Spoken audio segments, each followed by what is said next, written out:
heard about it, but I feel like it kind of got swept under the rug a little bit. Like, there was an offer for them to fight you for $1 million. Like, is that true? Like, that happened? That's true.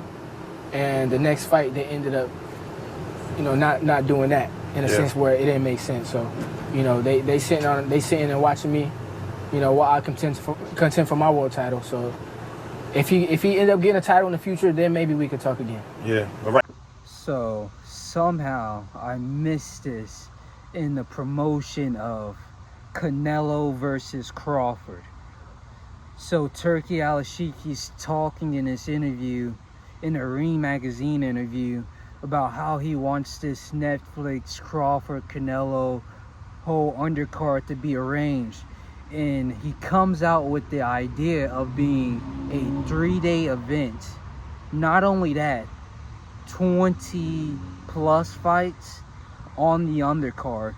So to give like a boxing festival for the first like professional men's boxing Netflix card, because Amanda Serrano and Katie Taylor, they already had like the first official professional boxing event. We're not gonna count Jake Paul's whole thing with Mike and all of that, and that doesn't count. Now we're getting the first professional men's boxing card on Netflix, and not only that, it's going to be a boxing festival.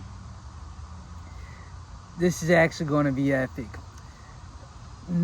Because not only are the fights free to watch, he's going to be having fighters like Christian and Billy.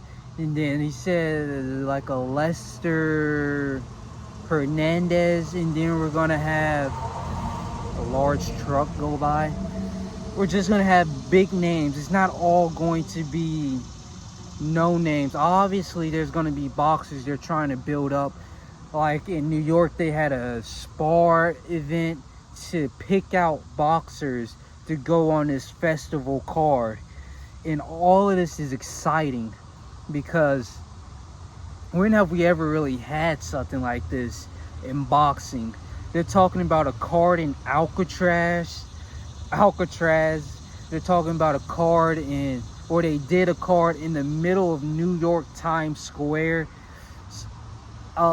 This year, boxing in the upcoming years that we're going to have is going to just be an evolution of the sport in ways we have never seen. And I can't wait to see, because it can't just be Turki Al-Sheikh doing all of this. Eventually, other promoters are going to have to make the free pay-per-views, make boxing Grand Prix of type events. They're going to have to step up their game to match Turki Al-Sheikh and what he's bringing to the table. So can't wait to see how this develops, how all of this plays out. A 3-day 20+ fight boxing event free on Netflix, where everybody has Netflix. So let's see how this turns out.